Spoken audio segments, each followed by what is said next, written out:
자, 우리가 누가복음을 쭉 살피면서 9장까지 왔습니다. 제가 앞에서도 말씀드린 것처럼 이 복음서가 그냥 아무렇게나 예수님의 가르침과 기적을 랜덤하게 배치한 게 아니고요. 분명한 의도를 가지고 아주 정밀하게 순서를 정해 놓았습니다. 누가복음 9장부터는 특별히 제자들을 세우시는 예수님이 분명하게 드러납니다. 이 누가복음 9장이 시기적으로 언제쯤이냐면 공생의 3년 초 정도 됩니다.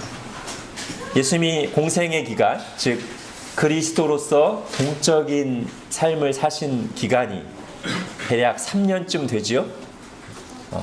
지금 이때는 그 중에 한 2년 정도를 보내시고 남은 1년 정도를 남겨놓은 시간입니다. 그러니까 명절로 따지면 어느 명절 즈음이겠어요?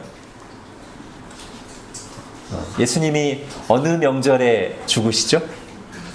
6월절, 그죠? 1년쯤 남겨놨다고 했으니까 그 1년 전 6월절 즈음입니다. 요한복음에 보면 오병이어 기적이 일어난 때가 6월절이 가까운 때라고 나옵니다. 그리고 오늘 이 바로 누가복음 9장부터가 바로 그 즈음입니다. 이제 공생애를 2년 정도 보내시고 제자들을 양육하신 주님께서 나머지 1년 정도를 남겨두신 이때쯤부터 위임 준비를 본격적으로 하시는 거예요. 즉 예수님이 하시던 사역을 이제 사도들이 이어서 해나가야 되는데 그 일을 본격적으로 준비시키시는 것이고 그 일을 감당할 때 가져야 될 마음가짐, 제자도를 본격적으로 가르치시기 시작하시는 것이 이 9장의 내용입니다. 그래서 9장의 내용은 대략 이런 내용들이에요. 먼저 사역 준비를 하죠. 전도여행, 오병이어, 이게 사역 준비고요. 신앙 고백을 제자들에게 받으십니다. 그리고 비로소 십자가와 부활에 대해서 가르치시고요. 자기를 부인하고 자기 십자가를 지라고 하는 제자도를 가르치십니다. 이런 내용들이 쭉 이어집니다. 오늘은 그 첫 번째 프로젝트로 전도 훈련입니다. 전도 여행이죠. 우리 2절을 한번 보겠습니다. 하나님의 나라를 전파하며 앓는 자를 고치게 하려고 내보내시며. 여러분, 예수님이 공생의 기간 동안 하신 일을 크게 세 가지로 정리할 수 있는데요. 하나님 나라 복음을 선포하고 가르치신 일. 두 번째는 치유하시며 이적을 베푸신 일.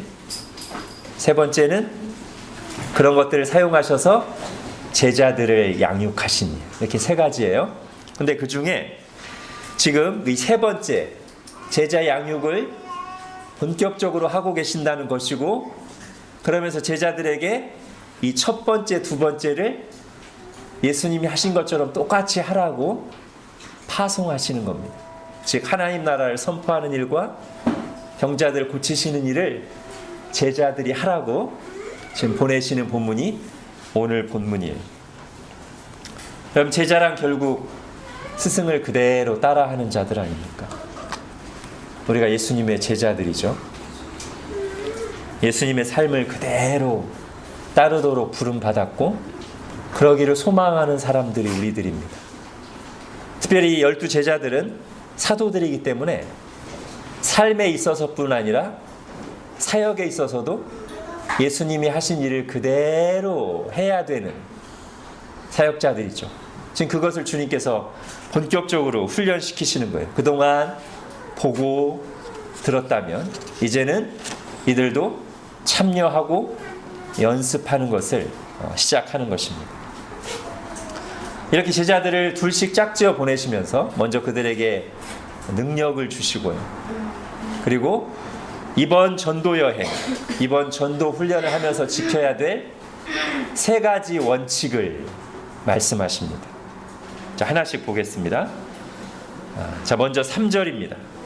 같이 읽겠습니다. 시작. 이르시되 여행을 위하여 아무것도 가지지 말라. 지팡이나 배낭이나 양식이나 돈이나 두 벌 옷을 가지지 말며. 예. 첫 번째 원칙은 아무것도 가지지 말라. 이 아무것에 어떤 게 들어가요? 지팡이와 배낭. 여행 필수품이죠. 그 다음에 양식, 돈, 두 벌 옷 또는 여벌 옷. 이것은 뭐예요? 생필품이죠. 이것을 하나도 가지고 가지 말라고 하십니다. 당시 제자들은 아마 실제로 이렇게 갔을 겁니다. 그러나 이 말씀을 이후에 모든 상황, 모든 선교사들에게 그대로 적용해야 되는 것은 아닐 겁니다. 저도 우리 선교사님들 배웅 내지는 이렇게 픽업을 위해서 같이 공항에 간 적이 몇 번 있는데, 우리 최성 교사님이나 오성 교사님 같이 가면 스타트랙이 필요합니다. 기내 가방이 최소 큰 거 2-3개, 가족들하고 함께 나오면 뭐 짐이 더 많죠. 그때 제가 누가복음 9장을 쫙 들이밀면서 선교사님, 여행을 위해서 아무것도 가지지 말라, 두 벌 옷도 배낭도 가지지 말라고 했는데 다 놓고 가시죠. 왜냐면 안 되겠죠. 사역 장소와 기간, 그리고 가족 동행 여부, 이런 게 고려돼야 될 것이고, 무엇보다도 저는 이 본문은 당시 제자들의 이 전도 훈련에 제한된 훈련 수칙이라고 생각합니다. 그러나 그럼 이것은 우리와 아무 상관이 없느냐? 그건 아니고, 이때 이런 명령, 이런 말씀을 하시는 주님의 의도가 있죠. 즉, 이 훈련의 목적이 있습니다. 그리고 여기에는 전도와 설교의 원리가 분명히 들어 있습니다. 문자 그대로 늘 이렇게 해야 되는 건 아니지만, 이때 제자들을 파송하시면서 사실 이 말씀, 이 전도 훈련의 목적 속에 그 이후 시대도 이어져야 될 전도와 선교의 원리가 들어있단 말이죠. 그게 뭘까요? 여기에 물론 검소함의 원리도 어느 정도 들어있다고 저는 믿습니다.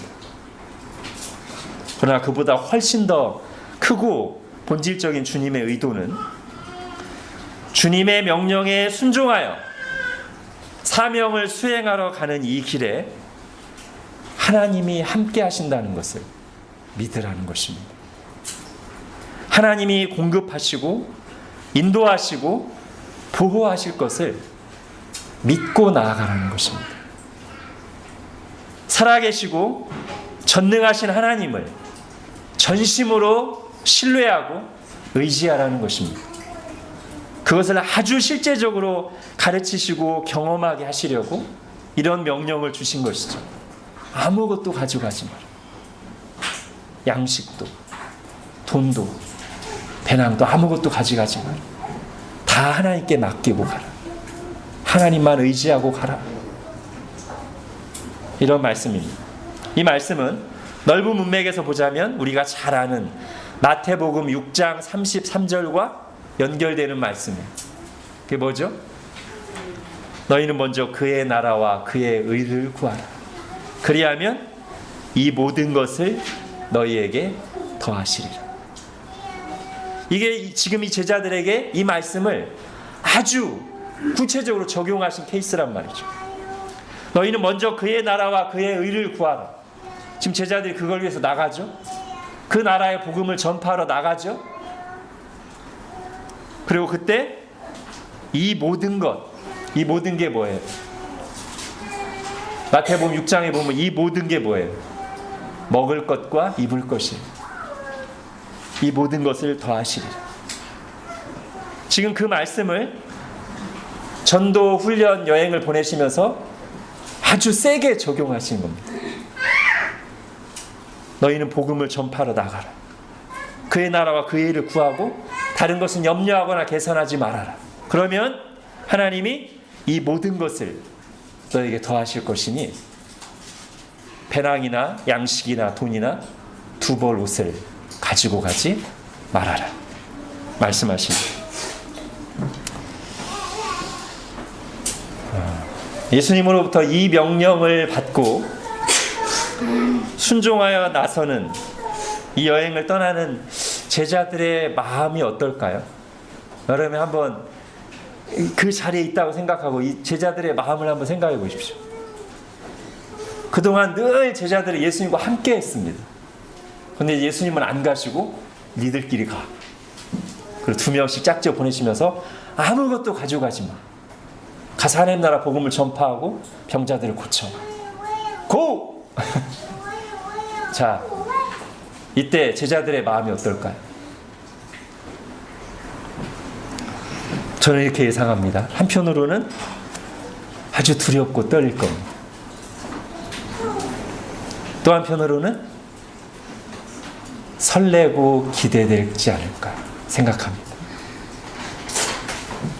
두렵고 떨리는 것은 처음 해보는 일이고 아무것도 안 가져가는데 도대체 어떻게 될 건가란 말인가, 여러 가지 계산이 앞서면서, 그리고 이것은 고생길이 될 게 뻔한데 그런 여러 가지 두렵고 떨림이 있겠죠. 사람들이 어떻게 반응할지.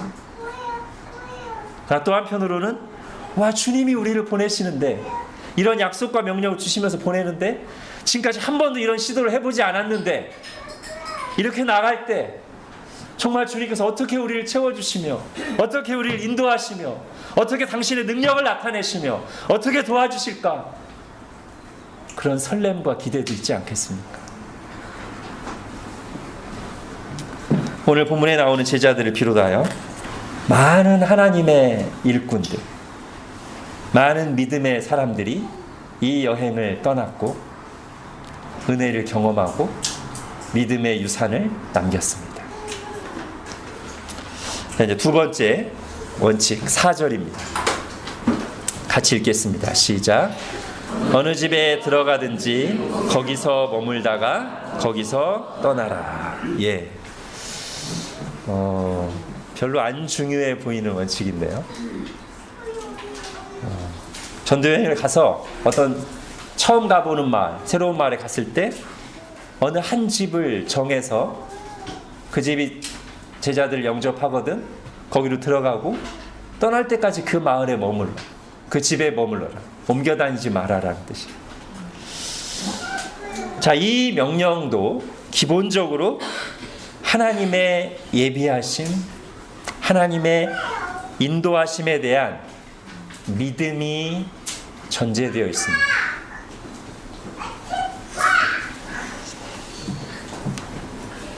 하나님이 보내시는 곳, 하나님의 백성들이 있는 곳, 하나님께서 맡기신 사명을 감당해야 할 곳에는 하나님의 일꾼들이 머물 집도 있을 것이다. 하나님이 예비하신 동역자들, 섬기는 사람들이 있을 것이며 하나님께서 너희의 길을 그곳으로 인도할 것이다 라는 믿음이 전제되어 있습니다. 이 말씀은 특별히 구약에서는 엘리야와 엘리사를 연상시키죠. 하나님이 엘리야를 아주 극심한 가뭄의 때 시돈 땅 사르밧이라고 하는 곳으로 보내십니다. 그리고 거기에는 아주 찢어지게 가난한, 이제 마지막 한 끼만을 남겨두고 있는 과부 가정이 있죠. 이제 하나님이 엘리야를 그 집으로 보내시고 하나님께서는 거기에 머무는 동안, 엘리야가 거기에 머무는 동안 사르밧 과부를 통해 엘리야의 모든 의식주를, 필요를 채워주시고 또 엘리야를 통해 아무것도 없던 그 사르밧 과부 가정에 영육간의 풍성한 은혜를 채워주셨습니다. 엘리야의 제자 엘리사도 마찬가지죠. 수넴 지방에 가니 여기는 이제 찢어지게 가난한 과부가 아니고 아주 넉넉한 귀부인이 있습니다. 이 귀부인이 또 엘리사를 위해서 머물 장소를 제공하고 음식을 제공하고 여러 가지로 섬깁니다. 엘리야와 엘리사는 그래서 여기저기 돌아다니지 않고 그곳에 머물다가 하나님의 때가 되었을 때 떠났습니다.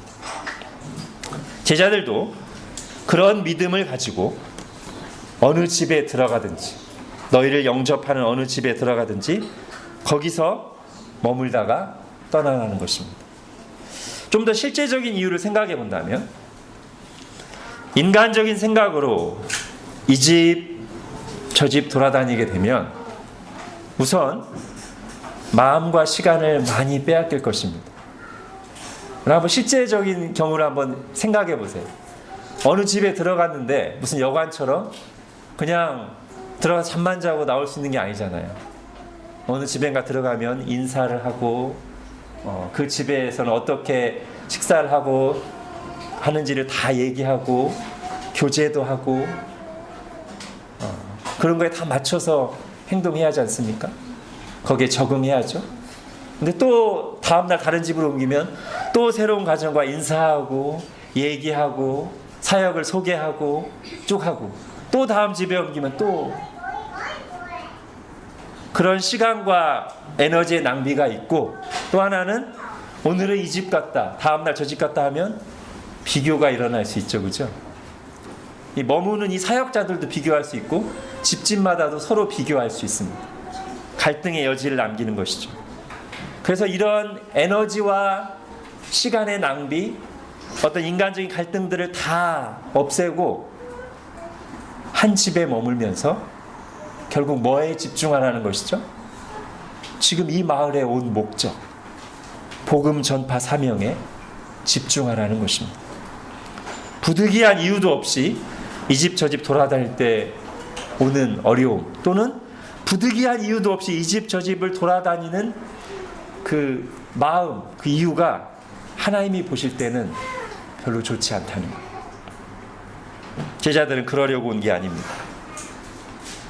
주님께서 전도여행을 떠나는 제자들에게 이런 실제적인 생활 수칙을 명하신 것은 우리의 길을 준비하시고 인도하신 하나님을 믿을 것과 우리가 다른 일들에 우선순위를 두거나 마음을 빼앗기지 아니하고 주님이 주신 사명에 집중하기를 바라시기 때문입니다. 자, 이제 세 번째 원칙입니다. 5절 읽겠습니다. 시작. 누구든지 너희를 영접하지 아니하거든 그 성에서 떠날 때 너희 발에서 먼지를 떨어버려 그들에게 증거를 삼으라 하시니. 자, 우선 이 말씀은 1, 2절과는 달리 1, 2절은 하나님이 공급하시고 인도하실 것에 대한 그런 믿음이 전제되어 있죠. 자, 이 5절은 어떤 게 전제되어 있습니까? 이 전도의 길이 순탄하지만은 않을 것이다 라는 전제가 이 5절 말씀에는 들어있어요. 그렇죠? 즉 너희가 나가서 복음을 전할 때 너희를 영접하지 않는 사람들, 너희를 배척하는 사람들도 있을 것이다가 전제된 게 5절입니다. 그렇습니다. 하나님의 일을 하기 위해서 떠나는 이 길에서 한편으로는 하나님의 준비하심과 인도하심과 공급하심과 도우심도 맛보겠지만 또 한편으로는 여러 가지 반대와 어려움에도 직면하게 될 것입니다. 자, 그때 낙심하거나 두려워하지 말라는 거예요. 이 5절 말씀.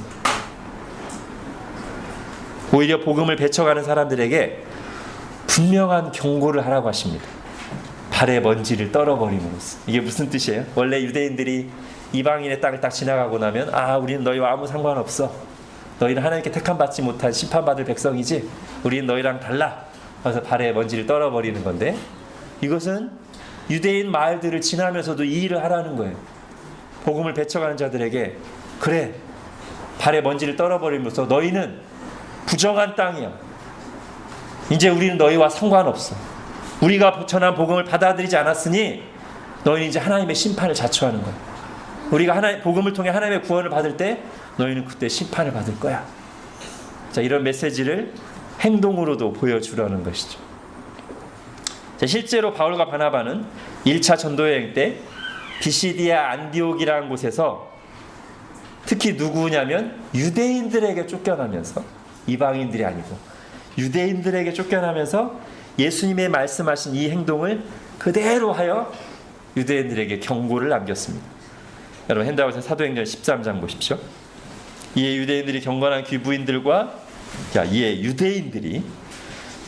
귀부인들과 그 신의 유력자들을 선동하여 바울과 바나바를 박해하게 하여 그 지역에서 쫓아내니 두 사람이 그들을 향하여 발에 티끌을 떨어버리고 이고니온으로 갔거늘. 예. 자, 또 하나 이 말씀에서 우리가 생각할 것이 있는데요. 예수님이 이 말씀을 주실 때 그런 발에 먼지를 떨어버리는 실제적인 행동보다도 더 중요한 게 뭐냐면 복음을 전하는 사람들의 마음가짐이 어떠해야 되는가를 보여주는 거예요. 그게 뭡니까? 자, 제자들에게 너희를 영접하지 않는 마을에서 발에 먼지를 떨어버리라고 하실 때 예수님은 제자들이 복음을 전하면서 어떤 마음을 갖기를 원하시는 거예요? 내가 전하는 이 복음이 얼마나 귀한지, 그리고 내가 복음을 전하는 이 행위를 하나님께서 얼마나 귀하게 보시는지, 그런 마음을 가지고 전도하라는 거예요.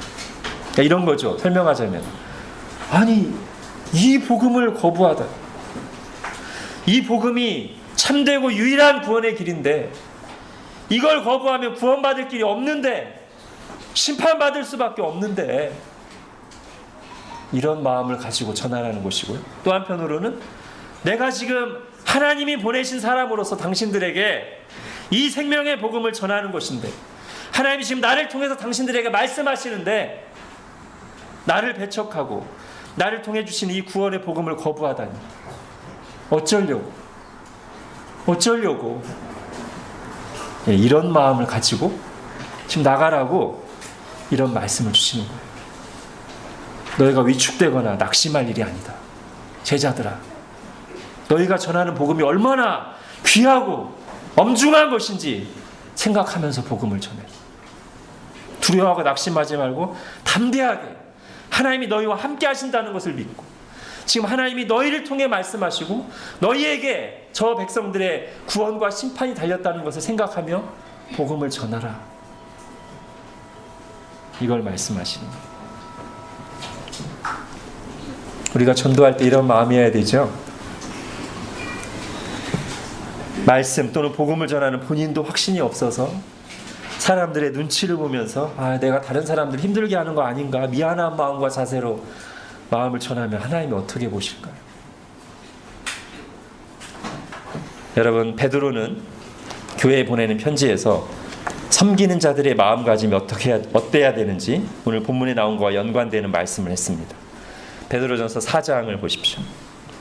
같이 읽겠습니다. 시작.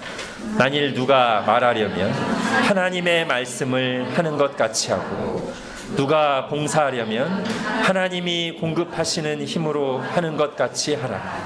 이는 범사에 예수 그리스도로 말미암아 하나님이 영광을 받으시게 하려 함이니, 그에게 영광과 권능이 세세 무궁하도록 있느니라.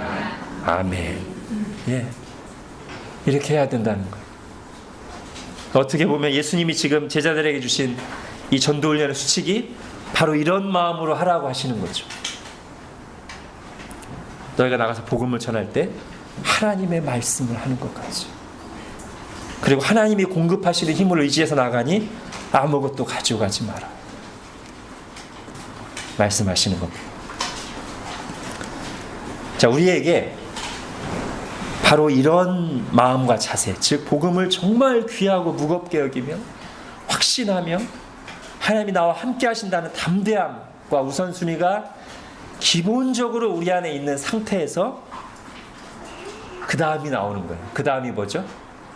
이제는 각 사람에게 맞게 아주 따뜻하고 지혜롭게 전하는 자세가 이거 다음에 나와야 되는 것이죠. 그것이 고린도전서에서 바울이 말한 것입니다.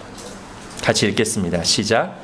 유대인들에게는 내가 유대인과 같이 된 것은 유대인들을 얻고자 하며 율법 없는 자에게는 율법 없는 자와 같이 된 것은 율법 없는 자들을 얻고자 함이라.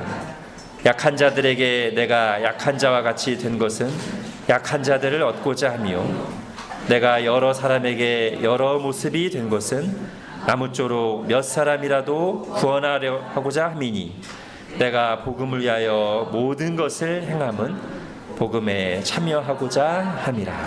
아멘. 예, 이 두 가지가 잘 균형을 갖춰야 되겠죠? 한편으로는 정말 이 복음이 얼마나 귀한가.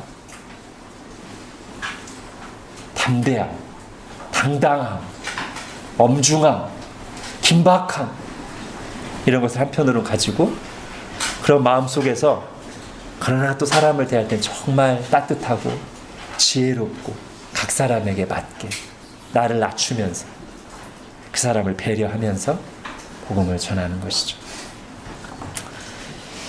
자, 이 전도훈련의 목적을 조금만 더 생각해 보겠습니다. 자, 이런 수칙을 주시면서 전도훈련을 보내셨는데 제가 맨 앞에 말씀드린 대로 이것은 이제 사도들에게 예수님이 하셨던 일을 맡기시기 위한 훈련인데 실전 훈련입니다. 자, 어떤 면에서 실전인가? 첫 번째는 눈에 보이는 예수님이 없이 제자들만 나가기 때문에 실전 훈련이에요. 여러분, 이 12제자들을 한번 생각해 보십시오. 이 사람들은 구원 역사 속에서 아주 특별한 위치와 상황에 있던 사람들입니다. 즉, 이들 말고는 구약시대든 신약시대든 어떤 하나님의 일꾼들도 하나님이 눈에 보이게 그들 곁에 계시면서 직접 들리게 말씀하시고 하나하나 지도하신 경우는 없었습니다. 오직 이들만이 성육신하신 하나님이 눈에 보이게 그들 곁에 항상 계시고 귀에 들리게 말씀하시며 직접 여러 가지를 인도하시고 베푸시는 현장에 있었단 말이죠. 그래서 이것은 한편으로는 아주 특별한 은혜인 동시에 다른 한편으로는 이게 눈에 보이는 예수님을 의지할 수 있는 안 좋은 것이 될 수가 있어요. 이게 아이러니하게 아주 좋은 것인데 약점이 될 수가 있어요. 제자들이 그렇습니다. 지금까지 예수님을 곁에서 함께 보고 직접 들으며 함께하는 시간은 그 어느 누구도 누리지 못한 특권이었습니다. 은혜였습니다. 그러나 이제 이들이 예수님이 십자가를 지시고 부활 승천하신 뒤에 사역을 진짜로 감당할 때는 더 이상 눈에 보이는 예수님은 없습니다. 이들은 그것을 훈련해야 될 때가 왔습니다. 이제 2년간 주님 곁에서 직접 보고 들었는데 이제는 예수님 없이 눈에 보이지 않는 하나님, 그리고 예수님이 주신 말씀만 의지해서 믿음으로 나아가는 실전 훈련을 해야 되는 것이죠. 자, 또 하나는 어떤 면에서 실전 훈련인가? 여러분, 구체적인 상황에서의 대처 방법, 다양한 사람들과의 만남과 부딪힘, 돌발적인 변수들, 생각지도 못한 위기와 어려움들, 다양한 사람들, 여러분, 이것은 일일이 가르쳐주기 어려운 것이죠. 이건 실제로 경험해 봐야만 아는 거예요. 제자들이 전도여행에 맞닥뜨렸을 때 느낀 여러 가지 느낌들, 그때 대응 방법들, 그렇게 대응했을 때 일어난 다가온 반응들, 이런 것은 지금 이렇게 모여서 말씀을 듣고 배우는 것만으로 얻을 수 있는 것이 아닙니다. 실제로 나가서 실제로 사람들에게 전해보고 실제로 사람들이 어떻게 반응하는지 봐야만 알 수 있는 겁니다. 그리고 여기서 아무리 믿음을 강조해도 실제로 제자들처럼 아무것도 없이 직접 나가봐야 그때 하나님이 정말로 어떻게 공급하시고 도와주시는지를 맛보는 것이죠.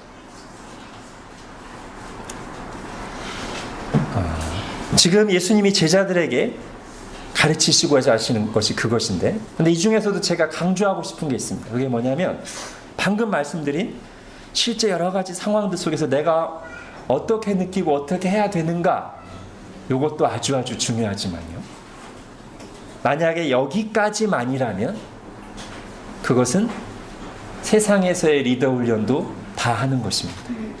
그렇죠?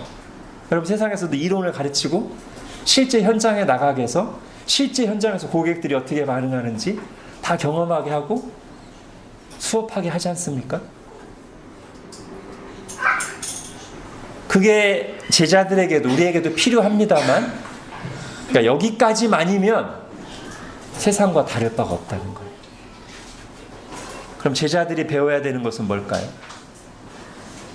내가 그런 여러 가지 상황 속에서 어떻게 대처해야 되는지도 알아야 되지만, 이 전도 여행 훈련에서 제자들이 경험해야 될 더 본질적인 건 뭐냐면, 내가 이렇게 나갔을 때, 복음을 전할 때, 여러 가지 어려운 상황들이 발생했을 때 내가 어떻게 대처하는 거 전에 하나님이 어떻게 일하시는지 봐야 돼요.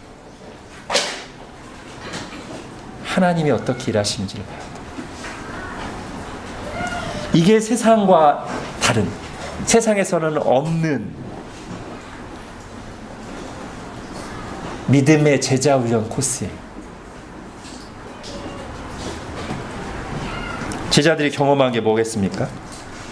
눈에 보이는 예수님과 함께 있을 때 일어났던 치유의 기적들이 제자들이 기도할 때도, 예수 그리스도의 이름으로 명령할 때도 실제로 일어나는 것들, 이걸 경험했을 거고요. 나의 부족하고 어설픈 선포를 듣고 사람들이 회개하고 믿는 것을 경험했을 것이고요. 그리고 그런 일들은 내가 한 게 아니죠. 하나님이 하시는 것을 내가 보는 것이죠.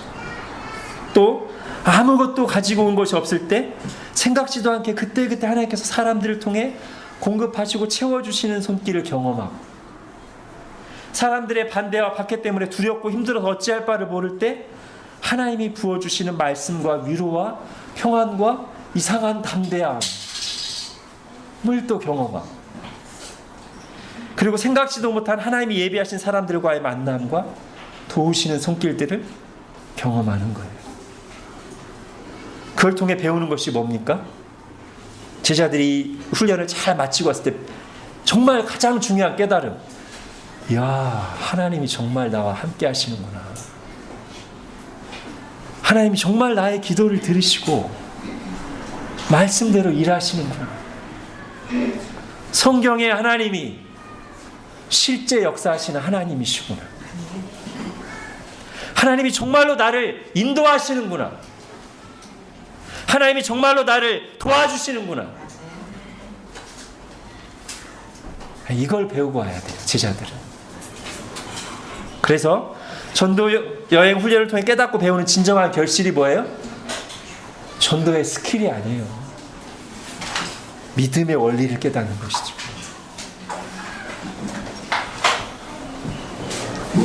우리가 자녀들과 다음 세대들에게 정말로 살아있는 믿음, 바른 믿음을 계승하고자 한다면 우리의 교회와 가정도 그런 곳이 되어야 될 것입니다. 한편으로는 정말 성경 말씀과 바른 교리를 잘 가르치고 배우는 곳이어야 할 것이고요. 다른 한편으로는 그 말씀에 나온 대로의 하나님의 은혜와 능력을 경험하는 일들이 있어야만 됩니다. 어떤 경험일까요? 먼저는 말씀으로 은혜 받고 변화되는 경험. 말씀 체험이 있습니다. 말씀으로 정말 내 생각이 바뀌는 경험. 그리고 또 어떤 말씀 경험이에요? 고난 중에 정말 하나님의 말씀이 나에게 정말로 위로가 되고 정말로 힘이 돼서 고난에서 승리하게 했던 경험. 우리의 자녀들이 아버지 어머니로부터 그걸 봐야 돼요. 정말 우리 가정이 경제적으로 힘든데, 정말 아빠 엄마가 어려운 일을 만났는데 말씀 보고 기도하면서 이겨내는 것을 우리 자녀들이 곁에서 봐야 돼요. 그래서 어려울 때 말씀 보는 것이 이론이 아니라 실제라는 것을 우리 자녀들이 경험해야 돼요. 그러지 않고 교회에서 말씀 듣고 나눌 때는 하나님 말씀 기도하고 정말 힘들 때는 세상과 똑같이 행동하는 자녀들이 보면 어떻게 생각하겠습니까? 또 어떤 경험이 필요합니까? 하나님의 말씀대로 순종하고 우선순위를 드릴 때 오는 고난의 경험, 그리고 그때 하나님이 위로하시고 인도하시고 도와주시는 경험들, 치열한 영적 싸움 속에서 기도할 때 하나님이 뭐라고 말씀하시며 인도하시는가를 보는 경험들, 또한 구체적으로 기도하면서 기도를 들으시는 하나님에 대한 경험, 다른 지체들을 돌아보고 섬기면서 하나님 주시는 은혜와 기쁨을 맛보는 경험, 또는 믿음으로 정말 불가능에 도전하고 헌신하면서 하나님이 우리의 한계를 뛰어넘어 일하시는 것을 보고 경험하는 그런 것들, 이런 것들이 우리 가정과 교회에 있어야 되시죠. 바른 교리와 함께, 성경 지식과 함께. 저는 우리 청년들 중에 한 6개월 또는 1년 정도 우리 교회에서 동역하는 선교사님들이 있는 곳에 단기 선교로 나가는 도전과 헌신 및 거기서 하나님이 주시는 은혜와 능력을 생생하게 경험하는 일들이 있었으면 좋겠습니다.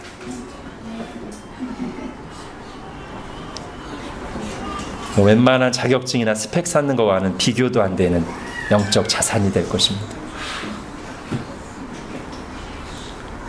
우리 청소년들도 후보. 자, 동규도 준비하고 있어. 자, 어른들은 제외되는가? 어른들도 가능합니다. 우리 김대원 선교사님, 캄보디아에 사역하시는 김대원 선교사님, 파송교회에서는 저도 아는 분들입니다. 저도 그 교회 사역했었으니까. 은퇴하신 부부, 그냥 일반 직장, 은퇴하신 부부가 자녀들 다 키워놓고 1년간 캄보디아에 와서 봉사하고 가셨습니다. 정말 귀하죠? 물론 꼭 나가야만 귀한 건 아닙니다. 여기서 섬기는 게 다 귀한데 저는 그런 도전들도 있었으면 좋겠습니다. 자, 제자들이 이렇게 전도여행을 다녀오자 어떤 일이 일어났습니까? 이제 7절부터 9절입니다. 예수 그리스도의 소문이 더 광범위하게 퍼졌고요. 잘 보면 비로소 이때쯤에 왕궁에까지 예수 그리스도의 소문이 전해진 것 같아요.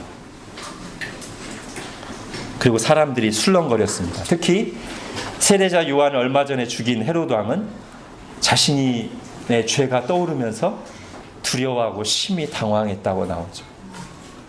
여러분, 악인에게는 평강이 없습니다. 죄를 지은 사람은 그것 때문에 평생을 시달리게 됩니다. 주님으로부터 진정한 죄사함의 은혜를 입기 전까지는요. 자, 마치 지금 잔잔한 물에 힘껏 돌을 던지자 첨벙 소리가 나며 수면이 출렁이듯이 제자들이 나가서 복음을 전파하자 이 이스라엘 사회가 전체적으로 술렁거리는, 물론 당장의 구원의 열매가 맺힌 것은 아닙니다. 그리고 잘 보면 이 7절부터 9절에 나오는 반응들이 꼭 좋은 반응이라고만 할 수는 없어요. 왜냐하면 제가 볼 때는 여기 나오는 반응들은 다소 미신적이기까지 합니다. 뭐 요한이 살아났다는 둥, 옛 선지자 중에 하나가 다시 살아났다는 둥, 별로 성경적인 그런 관점은 아닙니다. 그러나 아무튼 지금 제자들의 복음 전파로, 전도여행으로 진동이 일어난 거예요. 영적 진동. 여러분, 복음을 전파하는 것은 마치 어둠에 빛을 비추는 것과 같습니다. 어둠 속에 빛이 비추면 여러 가지 다양한 반응들이 나옵니다. 긍정적인 결과, 부정적인 결과, 둘 다 일어납니다. 회개하고 믿는 경우도 있지만 반발하기도 하고 비난하기도 하고 공격하기도 하고, 회개하고 믿는 일이 일어날 때만 그 사역이 제대로 된 것이라고 단정할 수는 없습니다. 오히려 우리가 성경을 보든 교회 역사를 보든 더 많은 경우는 어둠 속에 빛이 비칠 때 당장은 어둠의 반발이 부정적이거나 열매 없는 경우가 허다합니다.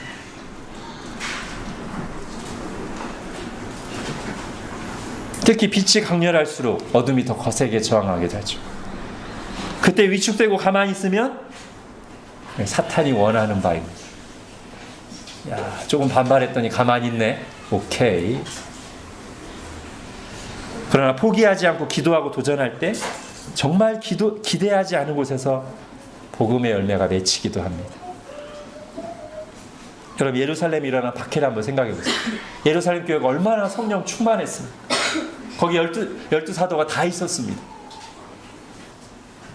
그런데 그들이 전한 복음에 늘 좋은 결과가 맺었느냐? 아니죠. 강력한 박해가 일어났습니다. 그래서 뿔뿔이 흩어지죠. 그런데 그 뿔뿔이 흩어지면서 도망치던 사람들이 그 도망길에서도 또 전도를 해요. 그랬더니 복음이 예수님 말씀하신 대로 유대와 사마리아와 안디옥까지 이르러 주렁주렁 열매를 맺습니다. 교회와 신자들이 할 일은 반응을 두려워하지 않고 하나님을 의지하여 하나님께 순종하여 복음을 전파하는 것입니다. 때를 얻든지 못 얻든지 씨를 뿌리고 물을 주는 것입니다. 자라나게 하시는 분은 하나님이십니다. 그런 믿음을 가지고 복음을 전파해야 되는 것이죠. 어차피 해도 안 될 거예요. 주님은 그렇게 말씀하신 적이 없습니다. 우리가 정말 두려워할 일은 복음을 전할 때 나타날 부정적인 반응이라기보다는 아무 반응도 없는 것이죠. 더 분명하게 말한다면 부정적인 반응이 두려워서 아무 일도 하지 않는 것, 이게 우리가 정말로 두려워해야 될 일입니다. 자, 지난 주 중에 우리 오성 교사님한테 편지가 왔는데요. 오늘 본문과 연관되는 도전을 주는 내용이 있어서 두 가지 간단하게 인용해 보겠습니다. 먼저 첫 번째입니다. 요즘 저희들은 계속해서 문을 두드리고 있습니다. 두 개의 모임 중 새로운 지역으로 옮긴 지 2년째가 되어가는 곳에서는 핵심 인원이 뭐냐면 가로치고 모임에 꾸준히 나오는 친구들, 핵심 인원이 구성되어서 매주 노래하며 그분의 말씀을 듣고 밥 해먹고 교제하며 매주 모이고요. 작년까지 정기적인 모임이 있었던 또 한 모임은 졸업생들이 졸업하고 나서 기존 멤버가 한 명도 없어서 처음부터 다시 시작하여 새 친구 접촉부터 진행하고 있습니다. 두 모임의 공통점은 계속해서 새로운 친구들을 향하여 나아가야 하는 것입니다. 새 친구들을 만나고 그들의 마음 문을 두드리다 보면 열려진 문보다 꽉 닫혀진 문이 훨씬 많은 것을 보게 될 때 잠시 주춤되기도 하지만 저희가 두드리지 않으면 그들이 복된 소식을 들을 기회가 없다는 것을 아주 잘 알기에 멈추지 않고 계속해서 똑똑 그들의 문을 두드립니다.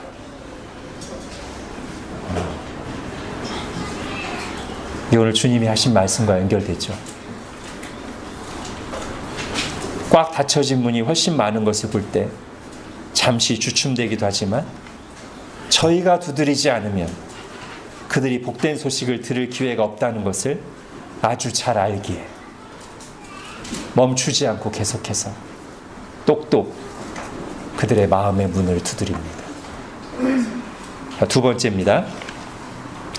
2월 1일부터 새로운 종교 조례가 시행됨에 따라서 중국의 종교 정책이죠. 더 엄격해졌습니다. 여러 가지로 주의가 필요한 시기입니다. 저희는 다른 지역에 비해 외국인도 많고 그래도 안전한 편이었지만 상해 지역이 그랬죠. 이번에는 저희 지역이 관심 지역이 되었습니다. 늘 이곳에서 긴장하고 안전에 유의하며 살아가지만 들려오는 소리가 많고 저희 주위 분들에게 일어나는 일들을 직접 보면서 한동안은 더 위축되고 어떻게 해야 하나 하는 고민과 부담이 늘었습니다. 5월 1일 노동절 연휴에 계획한 연합 캠프를 처음으로 모임별 캠프로 전환하여 진행했습니다. 위축돼서 함께 모이지 못하고 조용히 모임별로 했다는 거예요. 그러다가 어떤 선배의 권면을 듣고 생각을 전환하였습니다. 당연히 이런 상황에서 주의가 필요한 것은 맞습니다. 그러나 지나치게 위축되거나 주의하여 해야 할 것들을 하지 않은 것은 어리석은 것이었습니다. 그래서 해야 할 주의와 하지 말아야 할 주의를 분별하고 사업의 우선순위에 따라서 반드시 해야 할 부분은 담대하게 하기로 했습니다. 더욱더 믿음과 지혜가 필요한 시기입니다. 이러면서 우리에게 간절한 기도를 요청했습니다. 저는 오성교사님이 편지에 쓴 이 두 가지 방향, 우리가 아니면 기회가 없다는 걸 알기에 사람들이 마음을 닫고 있어도 계속 똑똑 두드리는 것과, 또 하나는 박해와 어려움이 있지만 그게 현실이지만 너무 주의하다가 위축돼서 해야 할 일조차 하지 않는 그런 것이 잘못된 것임을 깨닫고 하나님께 지혜를 구하며 믿음을 구하며 담대하게 하기로 한 것, 이것이 오늘 주님이 말씀하신 것과 정확히 일치한다고 생각됩니다. 우리가 오성교사님을 위해서 기도도 하고 도전도 받기를 원합니다. 이제 마무리하겠습니다. 예수님 자신이 이 땅에서 쉬지 않고 하나님 나라의 복음을 전파하고 가르치셨습니다. 그리고 이것이 멈춰서는 안 되기에 이 일을 계속할 제자들을 선택하시고 훈련하시고 보내셨습니다. 그렇게 하여 하나님 나라 복음 사역이 계속되게 하셨습니다. 땅에 계실 때 그 일을 하셨던 분께서 지금도 하늘에서 다스리시며 그 일을 계속하고 계십니다. 주님께서 그 일을 계속해 오셨기에 지금 우리가 여기에 있습니다. 오늘 본문의 제자들처럼 주님의 명령에 순종하여 하나님만 믿고 복음을 전파했던 선교사들과 그 복음을 받아서 믿고 순종하고 살아낸 사람들, 그리고 이름도 없이 빛도 없이 자기 주변의 사람들을 품고 기도하고 복음을 전파하고 교회로 이끌기 위해 무진 애를 쓰며 살았던 우리 선배 신자들과 교회들이 있었기에 지금까지 교회가 존재하고 우리가 여기에 있게 됐습니다.